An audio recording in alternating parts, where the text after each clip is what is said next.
حي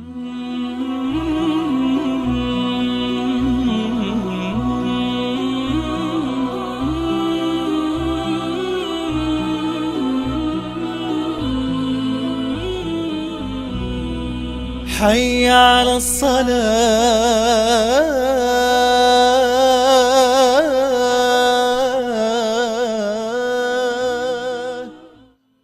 الله أكبر الله أكبر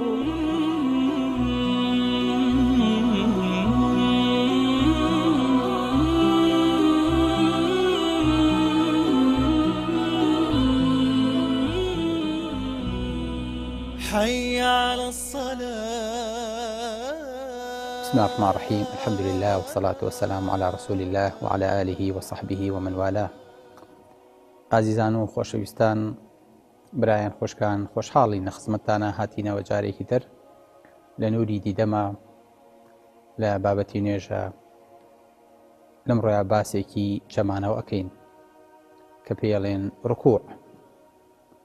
خۆشەویستەکانم، ڕکوع ئەو ڕوکنەیە کە بێ ئەو نوێژ نقستانە بێ و پێویستی بە سوجدەی سەهوو ئەبێ. مەهماکان فاتحا و بە پێوەستان و قورئان خوێندنەکە گەورە بێ، مادەم فریای ڕکوع کەوتی نوێژەکەت بۆ حسێبە. ئەگەر فریای ڕکوع نەکەوتی ئەو ڕکاتت بۆ حسێب نییە. من ئەدرەکە ڕەکعەتە من الصلاة فقد ئەدرەکە الصلاة. هەر کەسێ فریای ڕکاتێک لە نوێژ کەوت کەواتە فریای نوێژ کەوتووە. کەواتە کە نوێژەکەین ئەڵێین چەند ڕکاتمان کرد خۆمان، بە پێی ڕکاتەکان نوێژەکانمانە بژێرین. بەڵام خۆزگە فێری ئەو بووینایە چۆن ڕکاتمان کرد، نەک چەند ڕکاتمان کرد. چکە لە ڕێنەیە کوانتیتی دەور نابینێ، کوالیتی دەورە بینێ، چەندێتی دەور نابینێ، چۆنێتی دەورە بینێ. نوێژەکانمان چۆکت بێ، چونکە ئەگەر نوێژێک ڕکوعەکە و سوجودەکەی تەواو نەبێ ئەمە نوێژ نییە. نوێژەکەمان نقستانە خۆشەویستەکەم، چونکە یەک لە سەرسێی نوێژ بریتیە لە ڕکوعەکەی، یەک لە سەرسیەکەی تری بریتیە لە سوجودەکەی. چونکە یەک لە سەرسێی نوێژ بریتیە لە ڕکوعەکەی. ئەگەر ئینسان ڕکوعەکەی تەواو نەبوو نوێژەکەی تەواو نییە. بۆیە زۆر زەرورە ئینسان کە چووە ڕکوع بزانێ چۆن و بۆچی ڕکوعە بە، چونکە ئێمە بەجایزی نازانین کە بەرامبەر ئینسانی وەستاویت تەنانەت لە کاتی نمایشکردنە سەرت ئاوا نزم بکەیتەوە بۆ کەسێ، یاخود ئاوا سەردانەوینی بۆ کەسێ. بەڵام ئێستا تۆ کامل بە دەرەجەی 90 ئەچەمەیتەوە، واتە دووقە دەبی، خۆت دووقە دەکەیت. پێشەوەی کە لە سوجدەیە خۆت سێقەتکەی، ئێستا ڕێک ئەبێ بە دوو پارچەوە، لە ناوەڕاست تا ڕێک ئەشکەیتەوە ڕکوع بیت. بۆچێ؟ بۆ یەک کەس، بۆ یەک تاک، بۆ یەک زات. پێشتر وتمان ئیاکە نەعبود، تەنها تۆ ئەپەرستین. واتە ئەم سەرە بەرزە تەنها بۆ تۆ ئەنەوێ، تەنها بۆ تۆ داعەبەزێ، تەنها بۆ تۆ ڕکوعە بە، بۆ هیچ کەسێکی تر ئەمەی قوبوڵ نییە. چونکە ئەمە زیلەتە خۆشەویستەکەم. لە کاتێکا تۆ نەتوانیت سەر بۆ کەسێکی تر دابنەوێنی، خۆشمان ئەڵێین سەری بەرزمان نەوێ ناکەین. ئینسانی موسڵمان سەری زۆر لەوە بەرزترە بۆ غەیری خوای گەورەی دابنەوێنێ. بەڵام دیقەتی مەنزەرەکە بن، مەنزەرەکە زۆر گەورەیە، بەراوردووی خوای گەورە وەستاویت. ئێستا بۆ ئەوەی کە ڕێگەت بدرێ بچیتە سوجود ئەبێ بە ڕکوعا تێپەڕی. پێش ئەوەی کە ڕێگە بدرێ کە لەگەڵ خوای گەورەیە گفتوگۆکەی لە تەحیاتا بڵێ ئەتەحیات لله، ئەبێ بە ڕکوعا تێپەڕی، ئەبێ سەری بەرزت نەویکەی، ئەبێ سەری نەوازش دانەوێنیت. واتە کە ئەڵێن سەری نەوازش بۆ فڵانش دانەوێنین جایز نییە. هیچ کەسێک، هیچ مەخلووقێک، هیچ مردوویەک، هیچ خاکێک، هیچ شەهیدێک، هیچ ئاڵایەک هی ئەوە نییە سەری ڕێز و نەوازشی بۆ دابنەوێنی غەیری ئەڵڵا نەبێ. ئەم سەرە نابێ بنەوێ، چونکە ئەڵێ چی؟ ئەڵێ سوبحانە. سوبحانە یعنی خوایە، خوایە تۆ بێبەریت، تۆ دووریت، تۆ منەزەهی لەوەی کە شەریکت بۆ بڕیار بدرێ.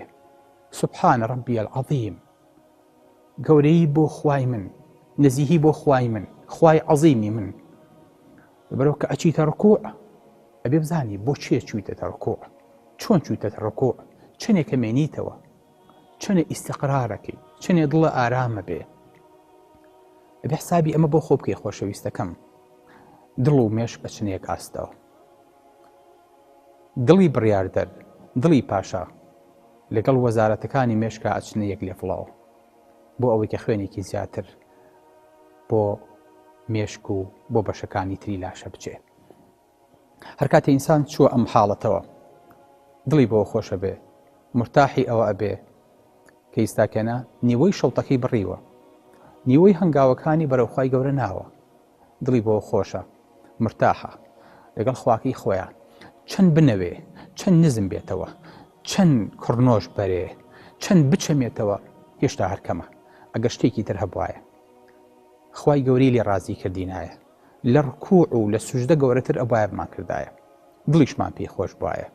چکە بەڕاستی ئەمە دەست هەموو کەسێک ناکەوێ، چکە ئینسان لە قیامەتە ئەوێ ڕکوع بەرێ بۆی نابرێ. خوای گەورە فەرمێوە ئیذا قیل لەهم ارکعوا لا یرکعون، ئەوانەی کە پێیان بووتە ڕکوع بەرن بچەمێنەوە ڕکوع نابن. بەڵام ئێمە پێمانەوتێ ڕکوع بەرن، ملمان کەچە، سەرمان زۆر لەوە بەسووکتر بۆ خوای گەوری شکە بین کە داینەوێنین، کە زیاتر داینەوێنین. نەخێر، کە لە پێناوی خوای گەورەیە هەر لە دەستی بین. بە ئینسانی موسڵمان ئەوا خۆی سیر بکە، چەند ئەم سەرە بەرزە، چەند نیعمەتی تایە، چەند گەورەیە، چەند ئەندام و هەستەوەری تایە، بەڵام بۆ خوای گەورە هیچ نییە. بۆیە ئەبێت ئەو نەبچەمیتەوە هەتاوەکو ئیستیقرارەکەیت، ئەو نەبمێنیتەوە هەتاوەکە دڵە مطمئین نەبێ، پەلەت نەبێ، سەرە بەسکەیتەوە. ئەبێت ئەو فەقراتی کە خوای گەورە پێی بەخشی بیت. خۆشەویستەکەم ئەڵێی سوبحانە ڕەبی الچی ڕەبی العەظیم، تو ئەو خوایە، تو ئەو خوایەک پرسیاری برایانە، ئەو خوایی کە ئەم ئینسانە لە یەک نوتفە لە بینی بڕبڕی پشت و سکۆڵی سنگا دروست دەکات، ئەم ئینسانە عەظیمەی لێ دەرەهێنێ. فإذا أنتم بشر تنتشرون، هی ئەوە نییە تەسبیحات بکرێ، هی ئەوە نییە سوپاس بکرێ بڵێ سوبحانە ڕەبی العەظیم چی وبحەمده، یان بڵێن سبوح القدوس رب الملائكة والروح، هەمووی تەسبیحاتە بۆ خوای گەورە. یان بڵێ سبحانك اللهم ربنا وبحمدك لا إله إلا أنت أستغفرك وأتوب إليك. ئەم خوای ئەوە نییە کە ئینسان بە گەورە سیریکە، بە عەزیز سیرکە، قەسەم بە پەروەردگار، قەسەم بە خوا، ئەگەر ئەم خوایە نەبێ، ئەم عەزیمە نەبێ، ئەم خالقە نەبێ، هیچمان جمگەی پشتمان ناچەمێتەوە. دیقەتی ئەم لاشەیە بن خۆشەویستەکەم. ئەم نیوەی لاشەیە لە سەر و لە مل و لە سنگ و لە شان و لە پەلەکانی سەرەوە و لە سک هەر هەمووی لەسەر فەقەراتی ئەلێرە ئۆقرەی بەستووە. سی و ئەو نەفەقەرە بە دوای یەکا دانە بەدانە دێن، هەتاوەکو لە مێشکەوە دێنە خوارەوە ئەسوورترە بن، گەورەترە بن، بۆ ئەوەی کە بتوانن قورسی لاشە هەڵگرن، بۆ ئەوەی کە بتوانن قورسی سەر و خۆیان هەڵگرن. وەکو چۆن مهندیسێک کە فاوندیشن و پایەکان تێکە، پایەکانی سەرەوە قایمەکات، نا پایەکانی خوارەوە قایمترەکە بۆ ئەوەی کە بتوانێت کێشی قاتەکانی سەرەوە هەڵگرێ. ئەم سی و ئەو نەفەقەرەیە، ئەم موتورکەی پشتە کەی ئازەکانی لە وەزارەتەکانی مێشکەوە بۆ دێ، بە هەمووی تێ ئەپەڕێتە خوارەوە، وەکو چۆن دەزویەک بەناو دەنگی تەسبیحابەری دانە بەدانە. اینجا لە هەموو بڕگەیەکیشە، لە هەموو فەقەرەیەکە کڕکڕاگەکان جیانەکاتەوە، لە شوێنی هەموو کڕکڕاگەیەکەوە بۆری خوێن و دەمار تێپەڕە بێ. ئەگەر یەک لەو کڕکڕاگانە ترازان یاخود پشتی ئینسان تووشی سەوەفان بوو، پێڵێن تووشی ئینزیلاق بووە، پشتی یەشێ، پشتی ناچەمێتەوە. بەڵێ بەخوا باشتر وایە لەسەر کورسی نوێژکەم. سوبحان الله، ئینسان کە لەسەر کورسی نوێژەکە هەست بە تامی نوێژ ناکە، هەست بۆ ناکە کە فیعلەن نوێژەکات. بۆیە هەر نیوەی ئەجرەکەشی بۆ ئەنووسرێ. ئەو نوێژەی کە بە دانیشتانەوە ئەکرێ وەکو ئەو نوێژە نییە کە تۆ ئەتوانی وەکو پێویست بچەمیتەوە. باشترین ڕیاضەش بۆ پشت ڕکوع سوبحان الله، کە ئینسان خۆی با بە پێشاو فەقەرەکانی وردەوردە لە یەکتری جیابنەوە. باشترین شت بۆ ئازاری پشتی ئێستا، بۆ ئینزیلاقی ئێستاکەنە ئەو جوڵەیە کە ئینسان لە کاتی ڕکوعی کات و خۆی با بە پێشە. سی و ئەو نەفەقەرە 360 دانە جومگە لە لاشەی ئینسانە، هەر هەمووی لەگەڵ ڕکوعا ئەجوڵێ، هەر هەمووی لەگەڵ ڕکوعا پێویستی بە گریسە، پێویستی بە شەحنە، پێویستە کات هەموو بەیانیەک باجی 360 دانە جومگە بیت. بەڵام خوای گەورە شەحن و باجەکەی لەسەر هەڵگرتوین، خێرەکەی لەسەر هەڵگرتوین، فمێ دوور کات نوێژی زوحا بکە. 206 ئێسک نەلاو لاشەیە، 640 دانە ماسوولکەی پێوە بندە، هەر 640 دانە ماسوولکەیە بەلانی کەم و دەمارێکی لە مێشکەوە بۆ هاتووە بۆی کە بتوانێت بیجوڵێنێ. ئەم لاشە ئەبێ هەمووی تەنسیخ کا بۆ ئەوەی کە ئینسان بەرێتە پێشەوە و نێڵێ لەنگەر تێک بات و لە ئاستی فەقەرە و ڕکوعەکەیا بیوەستێنێ. بەس ئەمە کافیە بۆ ئەوەی کە ئینسان سوپاس و ستایش و تەسبیحاتی خوای گەورەی لەسەرکە، کە ئەتوانێت پشتی بچەمێتەوە، کە ئەتوانێت پشتی نەرم بێ، کە ئەتوانێت خوای گەورە ڕێگەی پێبا کە ڕکوعی بۆ بەرێ. کە ڕکوع بۆ چێ؟ ڕکوع بۆ ئەو خوای کە هەموو ئەم نیعمەتانی پێبەخشیویت. بۆی ئەڵێی سوبحانە ڕەبی العەظیم وبحەمدیه وەسوپاسی شێکی گەورەی بۆ تۆ نییە، فەزڵ بۆ تۆ نییە، منەتی تۆ نییە، بەل الله یەمن عەلەیکم، منەتی ئەو خوایە کە ئاوای دروست کردی، کە ئەتوانیت پشت یەک طەبق نەبێ و ئێستاکەنە بیچەمێنیتەوە بۆ خوا. ئەگەر پشتمان یەک طەبق بووە ئاوا وەکو ئێسکی ڕان و شوێنەکانی تر، چیمان بکردا لە فەقەراتمان؟ چۆن جوڵەمان پێ بکردایە؟ سبحان الله، فەقەراتێکە خوای گەورە بەو حەساسیە دروستی کردووە، حەساسترین دەماری تێپەڕێ، هەرچی دەمارەکانی پەلەکانی خوارەوە و قاچ و جنس و حتا سەمامەکانی ڕاگرتنی میز و پیسایش هەر بەوانەیە تێپەڕێ. یەک دەمار لەو دەمارانە کە لێ ئەدرێ، هەموو ئەرز و ئاسمان بەبێ خوا ناتوان بدەنەوە جارێکی تر. بۆیە دوکتۆر پێتڵێ ئەبێ عەمەلیاتی فەقەراتەکە و زوو بکەیت پێشەوەی کە دەمارەکە لە دەست بی، چکە جاری تێ و دەمارە ناگەڕێتەوە. بۆیە کەسانی کە تووشی حادیسی سیارە و ڕووداوێکە بن ئەبێ هەتا ماون لە جێگەیا بن بکەون، لە جیاتی ئەوەی کە خزمەت گوزار بن ئەبێ خزمەت بکرێن. ئەگەر دوکتۆرێ پێو بڵێ من فەقەراتەکە بۆ ژێرمەوە، بەڵام بێ ڕۆژی 5 دانە جار ئەم ڕاضیەم بۆ بکەی، ئەڵێ چی؟ ئەڵێ دکتۆر گیان هەردوو دەستی شەماچەکە مەمنونیشتم، قوربانیشتم، دوعای خێریشی بۆ وەکەم. هەموو ڕۆژێ 5 جار نا، بەخوا من 50 جار ئەم ڕاضیە ئەەکەم، بەس جوڵەکی جارانم بگەڕێتەوە. ئێستا لە جوڵایت، ئێستا بە توانایت.